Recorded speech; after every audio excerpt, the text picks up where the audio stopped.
Hello, welcome to an episode of the Single Guys podcast. And I am Jason. And I am Des. And we have a special guest today. Woo-hoo. Please, everyone, say hello to Aaron. Hello. Aaron, your voice is not usually like that. Yes. Hello. Okay, so today we've got a very interesting topic that came about by accident. Actually, I don't know why we were talking. It was a very interesting one, I would say. Yes. How did this Okay, so the topic is basically stupid shit that you've done after a breakup. Yep. And yep. I don't know why we ended up talking about this the other day. I mean, we were having a good meal, we were having pizza, and it's just one of those random things that. Yeah, it just came out of nowhere, and then it was like, hang on, this is gonna make for a good topic. Yep. And one of the reasons why Aaron is here, other than the fact that he doesn't know that he's coming on for a podcast, is that because I know Aaron has interesting stories after a breakup. Yeah, it's definitely more interesting than what like Jace would have said. Yeah, I've done nothing. I've got no stories for you guys here. Des is a guy who, after a breakup, he just resumes life before a relationship. Yes, you move on. But yes, so okay, I will start off first. Once upon a time, I had a breakup, and it took me about 6 months to get over it. And that's a reasonable amount of time, actually. Well, it only happened because it ended up with me buying a car. That's how that story came about, because over dinner we were talking about why I had less attachment to my previous car. Yep. Okay, so it goes like this. I remember it was in October when I broke up, and then I was quite distraught. I was quite heartbroken that I needed to get out of the place. So I got out. I left Brunei for 3 damn weeks, for 3 whole weeks, right? And I went to a few places actually. I first flew to KL for a course, after which I continued. So the course was only like 3-4 days, and then from there I took my block leave. My block leave was like 3 weeks, so I took the whole damn thing, and went on a mini tour of Malaysia. I called some friends from Brunei who joined me after my course. So they joined me in Johor. I flew to Johor, crossed over to Singapore, because the plan was never to go to Singapore, but I went to Johor. I was still waiting for my friends to come that night. I had no fucking clue what to do. So I was like, you know what? Let me just go to Singapore, because I was pretty aimlessly walking around with no goal in mind. Hey man, great things happen when you don't plan for it. Yeah, so I just paid for my hotel in Johor, left for Singapore. I remember going to Bugis, and I went for a $70 haircut. Wow. And I was still quite listless. I didn't know what to do. I was like, you know what? Let me just go other places. So I went around Singapore, knowing that my friends were coming over to Johor that night. By the time I went back to Johor, it was like 2 a.m. I crossed the border myself. Yes, that's what happens, Aaron. Don't look at me like that. I know you've done stupid shit. I'm just wondering more about a $70 haircut. Knowing how fucking frugal you are. Well, that's the thing, right? So you know how cheap I am, right? Right? But that's the thing. When you break up, you're so... All common sense, just straight out the window. Would you... Okay, you've known me for... 15 years. Yeah, quite long. 15 years, yeah, ish. So, have you ever seen me do stuff without planning? Hell no. Exactly. Everything's a step by step. Every teeny 1 cent, 2 cents, 3 cents adds up to 5 and 6. Correct. I've gone on a holiday with you. You are frugal as fuck. Yes, exactly. And here I was paying for a hotel that I did not intend to stay. I was planning to just stay in Singapore, meet up my friends the next morning. But because I didn't know what the fuck to do, I just, like, by 12 midnight, I was like, you know what? maybe I should just go back to Johor and meet my friends. And I had no idea how I was going to get to the hotel, because the hotel, you needed to get a cab. And at that time, there was no Grab. Well, Those days. that in itself is already quite amazing, because you always have it planned right Correct. down to the I's and the Correct. across the T's. How I'm gonna get there? Yeah, how much do I the bus need? fare Yes, gonna take yes. to get there? Correct. But I had no clue. I was just like very like Des said, listless. And so I left. I went back to the hotel. My friends were already there. Shout out to my friends Helby and Jason Thomas. They were very nice. They knew I just had a breakup, and then You need friends like those. yeah. You definitely need friends like those. Friends that will just, spontaneously take that trip with you. Correct. And let you do whatever the fuck you want. Correct. So, we went Johor. The plan, this one, there was a plan. The plan was from Johor, we were going to go to Penang and then to Langkawi. Or was it to Langkawi and then Penang? We had the flight booked already, so the next day we flew to Penang. And then I realized we didn't book the hotel. Okay, this is me, okay? Me, the guy who's always organized and like, I need to really have my shit together. I reached there, or at least on the flight there, I was asked by, I think it was Jason Thomas, hey Jace, what what hotel we staying? Don't know, man. He was like, okay. What are we gonna do in Penang? Don't know. How long are we staying in Penang? Don't know. Obviously, they could see I was very like blur and yeah. So once we reached Penang, Helby actually took over the organization of the whole trip, because he realized this guy's out, man. Yep. and we're talking about Helby Yeah. doing this shit. Yeah. Of all the last he's the people most- to actually count on. Yeah, he's the most laid back, casual. He's like anything goes. But because he saw me in this state, he was like, okay, he needs to turn on the. Yep. He would be like, nope, I gotta take charge of this. Yeah. We gotta go somewhere. So the first place when we reached the town, and okay, Penang is split into two, mainland and island. We had no idea which part we were going to. We decided we'll just go to island, okay? And from island, we walked around with our luggages. We stayed in this place called Swiss Hotel. I remember because I just saw the pictures recently. It was the shoddiest looking place. It's 45 ringgit per night. You stayed at a Swiss hotel. I mean, like, kind of like, comes to mind a kind of decent motel. No. From the name. From the name, Yeah. Hi, I'm staying at a Swiss hotel. Hi. So, okay. I'm at a Swiss hotel. Rat infested, was it? I'm going to share the pictures on the Instagram. Oh, by the way, guys, we have an Instagram account.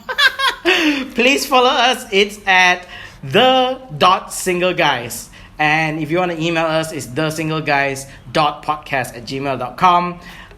Yes, we have to plug that in. But anyway, I will share it on the Instagram how shoddy the place was. So the hotel, Swiss hotel, the walls, right? The walls were the kind of walls you have in the old Chinese bathrooms. The square tiles. It's blue in color. It's also kind of eerie. It is. And then the flooring, there was no carpet. The floors were those small little pebbles, in the kampong, those houses. Oh, those pebbly ones. Yes. Yeah. They're very sturdy, but once they come off, right, it's out. Right? So It's because these things represent the current state of his heart. Or what was the current state of his heart. So yeah, we stayed in the Swiss hotel. Eventually, we came up with a plan. Okay, we'll go to Langkawi after a couple of days. Same thing in Langkawi also, because I didn't book a hotel. We rented a car and then just drove around and found a place to stay. But having said that, the Langkawi part was fine, other than the hotel part, because Helby already by that time took over the whole arrangement. But that was not where it ended. So the thing is, right, okay, the trip was fun. And I got my tattoo. I posted this on my Instagram. 30th of November 2008. That was when I got my tattoo. I wanted to make sure I had a tattoo because my ex-girlfriend didn't want any tattoos, and I was like, if my next girlfriend doesn't allow me to have tattoos, I gotta have a tattoo first. Oh, quite the rebel you are. Right after a breakup. Right? Exactly. You only showed balls. Yeah. You grew a pair. I grew a pair only after the breakup. Yes. It's kind of like a, shoulda, coulda, woulda. Should have done it when you were in the relationship, right? Oh God, I've got so much sentiment on that one. There, it's like, oh man, I should have said this. I should have defended myself on that, or this and that, etc., etc. But you know what? It always falls on deaf ears, which is why I'm single. That is true. Well, that's why you're on The Single Guys. Yes. Okay, so anyway, trip after that was a bit better, still a bit messy, but it was better than having to leave it to me to organize, right? So that's fine. So that's after the breakup. But for the whole 6 months, right, because I was still feeling down, it didn't help that after the breakup was New Year's, okay? New Year's, there was originally a plan with the ex, didn't happen. I ended up going to Labuan. That was my first time spending New Year's in Labuan. Where it all began. Yeah.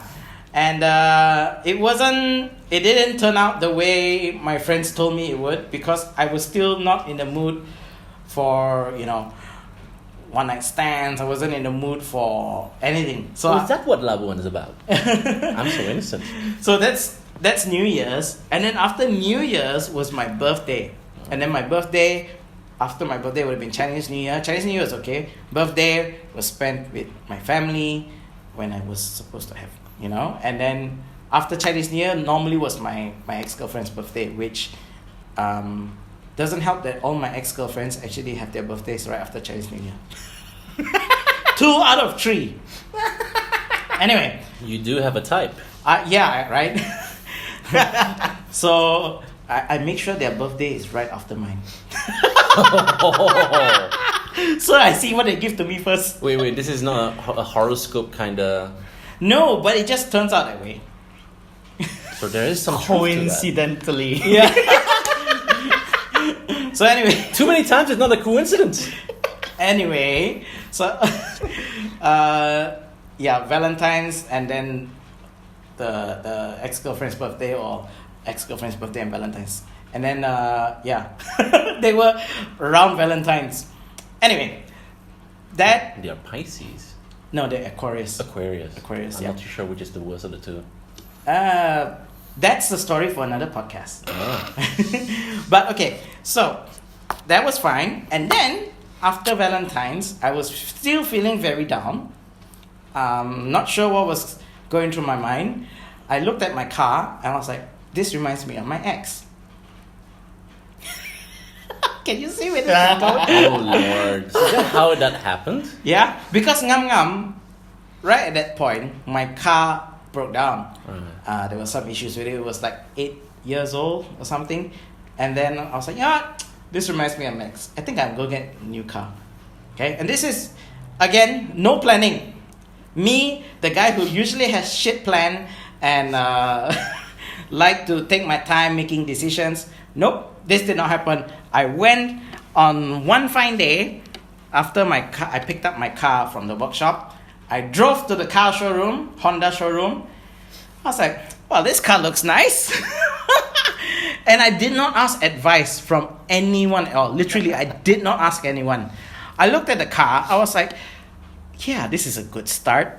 So that's what I did. I test drove the car and I signed on the same day. On the same day, I tested and I looked at the car. I did not even look at any other car. I just went, I want that one. This, by the way, ladies and gentlemen, is coming from a gentleman called Jason Rumpun, who would normally probably take, a year or two before deciding, doing the pros and the cons. Especially with big investments, correct? Oh yeah, definitely. So you will never see him gamble more than $25 at a time. Yeah. Sorry, actually more than $5-10 at a time. Yeah. I've never seen him double up on anything, really. Yes, that's true too. Very low risk. Very, very low risk. But hey, I bought a car on the same day. You did. You did. I signed on the spot, 7-year loan, and that car by the time the car came to me, so the sales girl had to take, I don't know how long to process it, maybe a week or 2 weeks. she came to my office to drop me off the key and said I could go and collect the car anytime. I'm like, at that point, so 2 weeks after this is sometime in March, right? At that point, I was like, what the fuck did I just do? You bought a car. Exactly. And it's like not a short-term commitment. You bought a city that is... That was overpriced, by the way. Everything in Brunei is fucking overpriced. No, but you see, that car was meant to be the budget range for Honda. Like I said, let me say again. Everything in Brunei. A Vios down here costs that much. Oh my god. Yeah, so I could go on and on and on. So it was only at that point when I suddenly felt I recovered. Like it was an instant snap. Like I snapped out of it.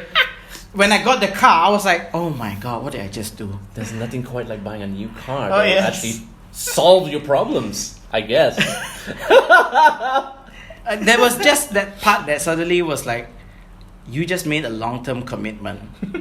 When you had this feeling of commitment before, you lost it and suddenly you found it in a car. It's called freedom. So, that was the and for the first, I think 3-4 years of the car, I hated that car. I don't know if you noticed, but I never was attached to that car. Oh, I noticed. Yeah. So, for so many, throughout the years, right, I tried to sell it, or I tried to sell it to the dealer. The price was never good. The car was giving me problems because the price was too expensive. I was paying the installment for it for 7 damn years. No, I had to reloan it because it was too expensive. So that, yeah, it stretched to 9 years. So I was like, man, I really did not have that attachment to that car. And that's why when I finally got rid of that car this year, people asked me, it's like, why do you trade your car for a big van? You know, I always tell people like, okay, it's because I use it for my business, which is true. I still use it for my business. But people are like, but the value of that car was more. I was like, yeah, it's fine. It was an expensive lesson for me to learn. So that was my story. Yeah, that was a 9-year lesson. Correct. A 9-year commitment lesson. So that's why after that, I never thought about buying a new car, or even when I did think about buying a new car, I kept scaring myself. It's like, oh man, this is gonna scare me for another 7 years. I can't do this. You mean 9 years? 9 years.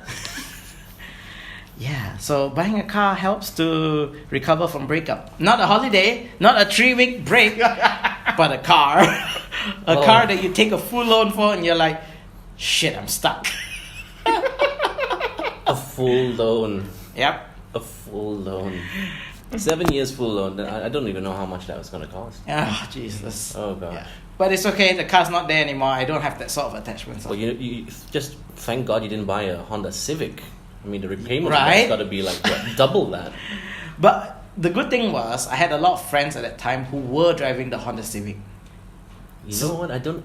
Just a little sideline here. I can't think of anybody who's driving a Civic right now. They either crashed or fender benders and That's all that true. kind of stuff. I mean, that thing is like Yep. like a Vios, is like a tissue paper or something. I don't know. But yeah, I mean, that was the reason why I didn't buy the Honda Civic, because I just wanted to be different.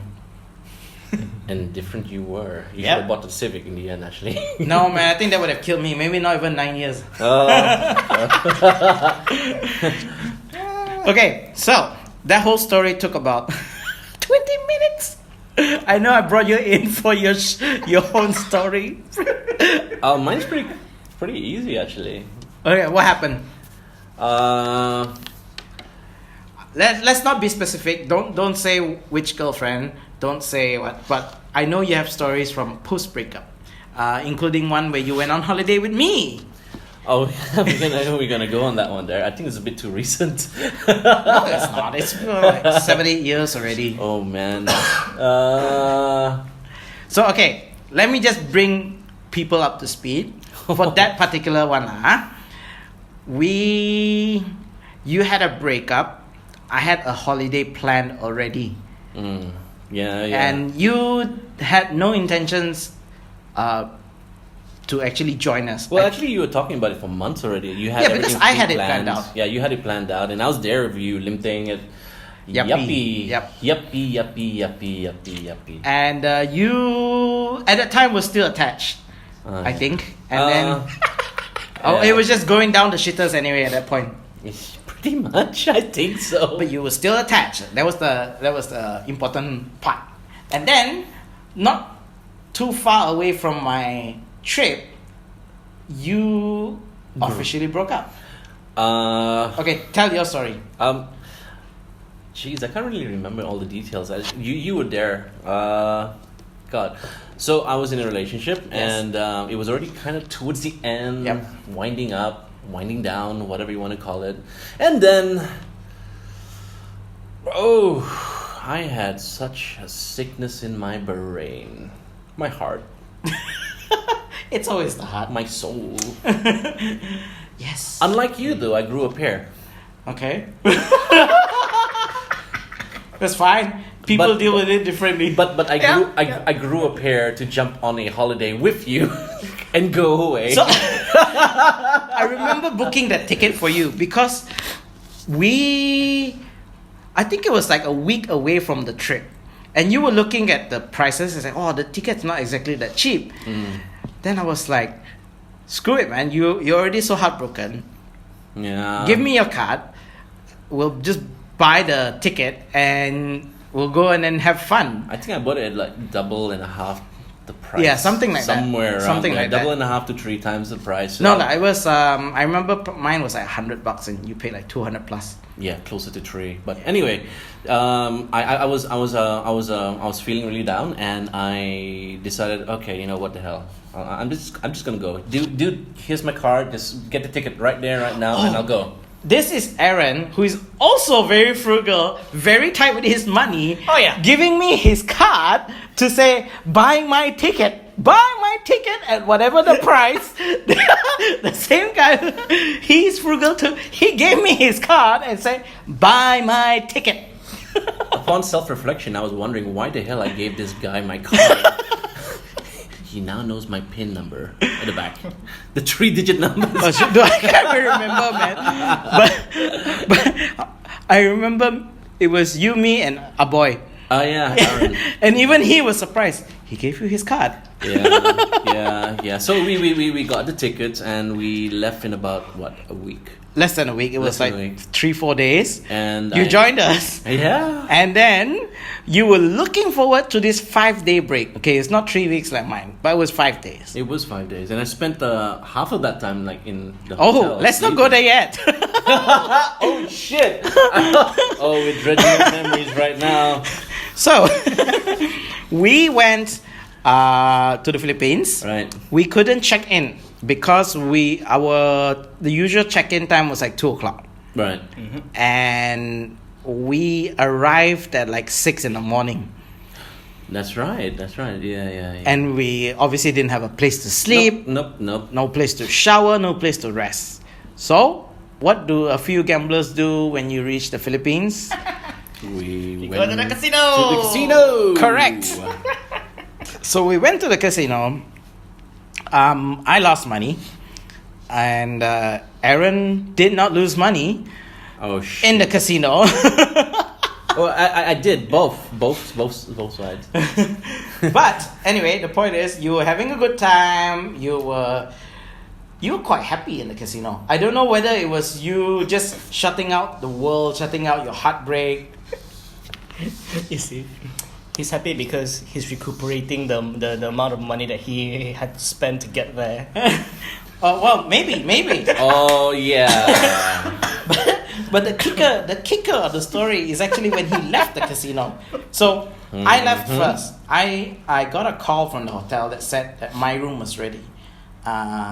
Because yours was last minute, you were not staying in the same hotel with us. Yeah, I was just next door an Aerotel or Aero Oh, Hotel. no. Yeah. You were staying in the hotel next to us, but it's literally the next building, so it's fine. Oh, but your room was expensive though. Yes. Again, because it's last minute. It was last minute.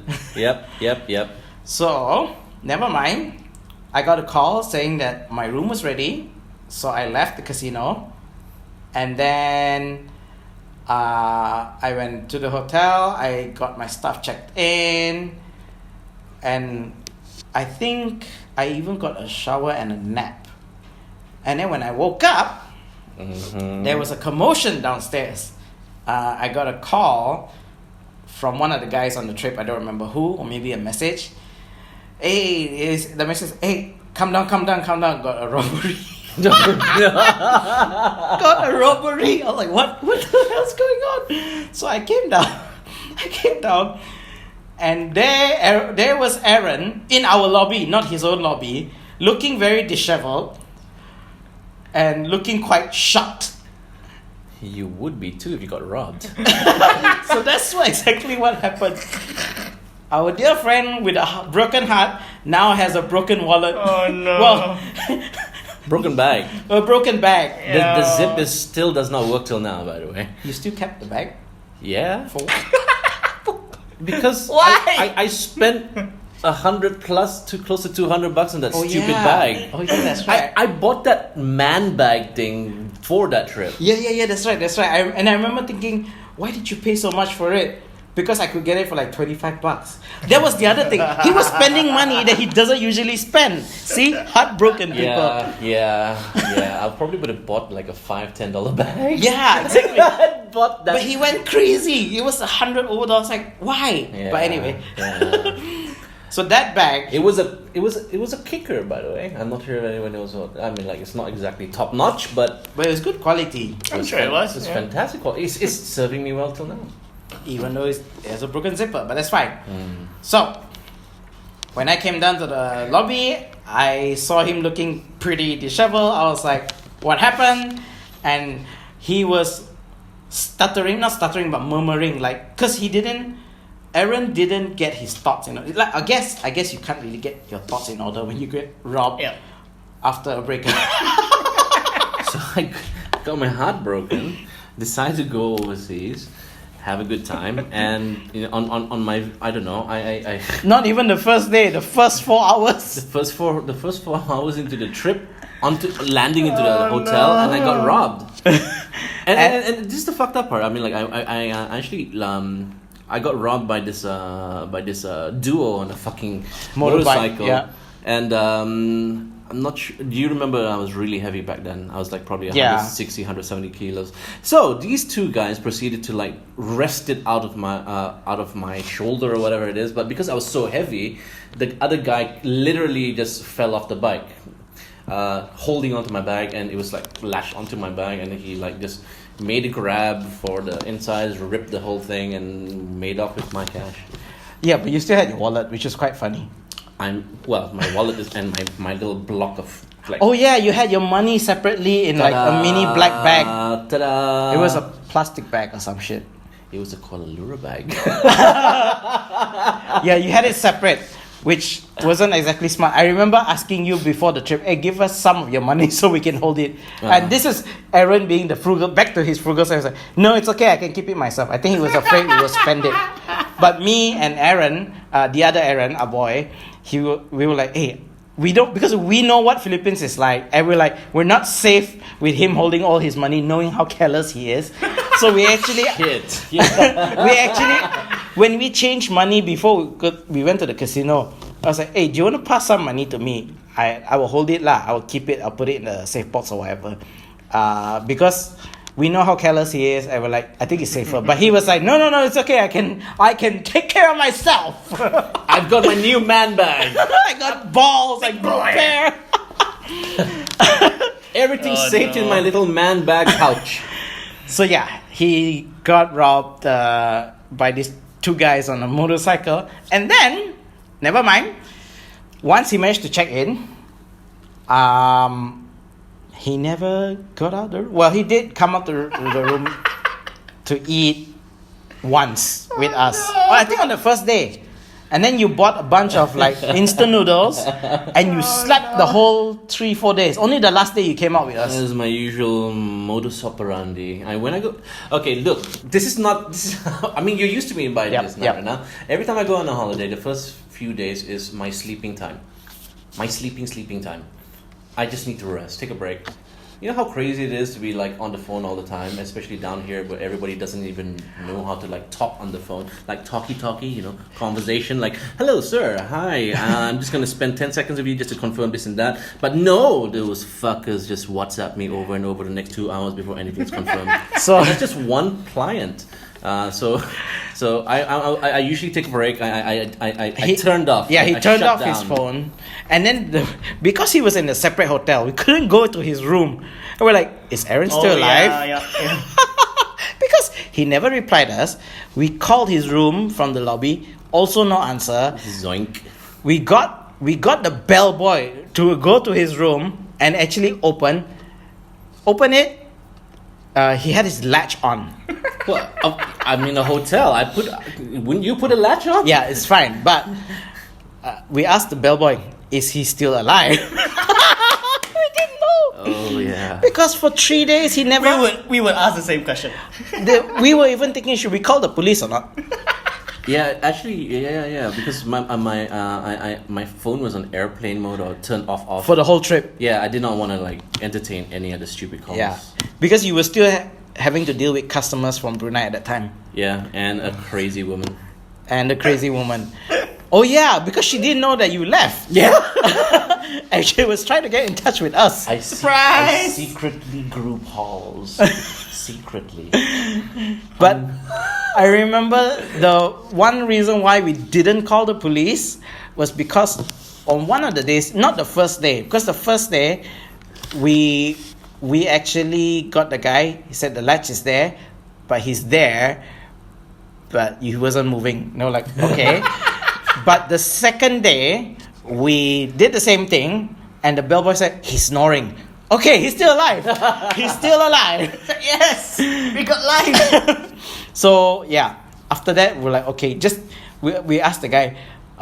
We had to explain to the guy, the bellboy, that and also the hotel people, that you were robbed and heartbroken. Brilliant combination right there. Then they're like, it's okay, sir, we understand. So yeah, we got them to check up on you regularly at our request. And yes, and then when you finally came out, we're like, what did you do? I had a lot of Sleep. pop me. Where in the pop me? The amount of cup noodles you were The having. Korean cup noodles. The You were trying everything. Well, yes, but I think most of my stash was that red Korean thingy, the nim song thing, the one of the Namyeon? it's spicy. You like that? It's spicy. I don't remember the name of it, but Yeah. I do know which one you're talking about. I can recognize the character, but yeah, that one. Yeah, the spicy ones. So I had a lot of cup noodles. I had a lot of coffee. I remember I bought coffee. I drank lots of coffee. I think you bought a whole carton of cigarettes as well and just smoked the whole damn thing. I bought 2 actually. Holy shit. Whenever I was awake, I was probably smoking 3, 4, 5 at a time, and then just passing out again. And then if I did not pass out, I probably ate more pop me. And You were big, man, at the time. You were like 100 something kilos. I was 160, 170. Yeah. Damn. And you're now what, 100? 120? Oh, right about now I'm 115, 114. All right. Yeah. You Damn. actually dropped to like 89 or something. At one point, after post breakup, Oh, there was the new you. Oh yes, The yes, new you. That was the new me. Wait, when was our holiday? 2012. 2012. What month? February. Because it was a National Day holiday. Okay. I guess like right after the whole thing, Oh wait, I remember. You said while you were in the room, you were Googling how to be healthy. Oh, And yeah. you said that's where you discovered the water thing. the what water thing? The water, like drinking water, like you needed to drink a fixed amount of water. Oh yeah! Oh my God! Till today I still have the water minder app on reminding me to drink more water, and all that bullshit. Yeah, I don't know. I just find it really funny because how you've been living your life the past couple of days will not have shown any indication that you want to live healthy. Hey! On that trip, by the way, I that was the same year that you actually introduced me to that Elkin thingy. No. The Unicity. The Unicity. I remember because I actually brought those little sachet thingies on the trip. that disgusting fiber. Oh, I thing. love that stuff, man. You only love it because it gives you great poo. And I just didn't like it. I lost weight and I was Not healthy. a sponsor.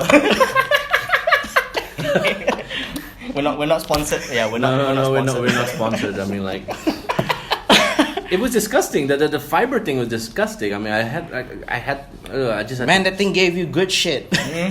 Yeah, it was just hard to get in through the other Literally. side. Literally. So anyway, then you started drinking water. So this is like after we came back. You had a lot of sleep. I think on the last day when you actually came out with us, you were so fresh. You looked so fresh because you had so much sleep. Well, yes, definitely. You know, usually when you like kind of, sometimes when you really sleep for way too long, you kind of feel over recharged. You feel even more lethargic than you actually start up. Yeah. In my case, I had a full 2-3 days of sleep. Yep. And cup noodles. And cigarettes. and shitloads of cigarettes, yeah. 2 cartons to be exact. That was a lot in 4 days. So, okay. We came back. You started your healthy water drinking diet. Yeah. And you lost so much weight. No, that was not the year I actually really lost a lot of weight. Oh, it took about 2 years. I think I only really started pushing for the lost weight thing like more towards November. Oh, okay. I was being more mindful, but I still ate like a motherfucker. I mean, you showed me pizza. I mean, you've seen me. Yeah, I've seen you gobble 2 plates of hor fun in one sitting. I thought that was 4. No, because you ordered 2 of your own, and then you ate your ex-girlfriend's portion as well. Yes. And she tended to overorder as well. She did. You know, sometimes I don't know where she put all of that. Yeah, exactly. So anyway, yes. So this is the one story I wanted to bring up when I not invited you, but I guess surprised you with this podcast recording because I know it's so damn hilarious to me. But it's been quite surreal actually. I mean, like right after the post breakup, I did all this and that and and I slowly just got better. I mean, like. I was more mindful. I was this and that one, and then one day in November in 2012, I ran into a bunch of friends. Like not a bunch, just 2 of them. One's really like, I mean, you thought I was huge. This guy was bigger, much bigger, and there was another guy who is a runner of some sort, and both of them had diabetes. Actually, I think I remember one more thing. On the last day, or is it on the last day, you also nearly got pickpocketed. Chubbs had to. We were walking back from the mall. Yeah. So on the last day, on his fresh day, where he came out looking like sunshine. Yeah. When he decided to reply our messages, "Hey guys, are you guys going out? I'm gonna follow." What? So anyway, I remember we went to the mall, and then we were walking back to the hotel. Here's this 160 kilo guy. He had his pants down to his butt. So the pocket was like really low, and he had his wallet in there. Yeah. And even though he got robbed, he still had some money in that wallet. Not much. But I remember because myself and Chubbs, one of the other guys on the trip, we were walking behind you. We were not exactly directly behind you. We were like a few steps behind actually. And then at the market, I saw this kid walk past us, go in front of us, and then to your back pocket and literally put his 5-year-old, maybe 6-year-old hands inside. And that's when me and Chubbs were like, "Hey, Alice!" Which means get lost. And then the kid was like, "Oh crap, they're together." And Aaron, he didn't even know. Because we told him about it, he was like, "What, really? I didn't feel it." Well, obviously you had a whole 160 kilos to carry, but... Well, yes. I was more focused in trying to get my ass to the mall. Or back to the hotel. I was like, I was already huffing and puffing at that point. Yes, you were! I was sweating, I was huffing and puffing, and Philippines was really, really fucking hot and humid. That's why it made him an easy target. Yeah. But okay, we had to close out the show because it's too long. But yes, so when you break up, most people, except for Desmond, okay, except for Desmond, maybe not yet. Maybe you haven't found the one that will make you do stupid shit. I believe that, I kind of believe that to be That's true. true. I mean, like, it's That's true. only when you have that kind of that level of connection, whereby like when it's actually over, it's just wow, you just do something. You couldn't stupid. believe like it's over. You're like, oh my goodness, people tend to do some of the most stupidest shit right after that kind of intimacy, that level of connection. Actually, to be honest, I only felt like that when I got dumped. When I was the one doing the dumping, I didn't feel it. I didn't have that post-breakup That is effect. correct. That is correct. So does that mean... I feel that some of my more serious relationship, one was mutual, Okay. so it was a mutual breakup. The other one, I was the one who decided to end it. Okay. So probably that's why I've not gone crazy over the Right. fact that Because mentally you were ready. I was ready. I was mentally prepared. So That makes sense. Because like I said, when I got dumped, yes, I had that trauma. But when I was doing the dumping, I was like, yeah!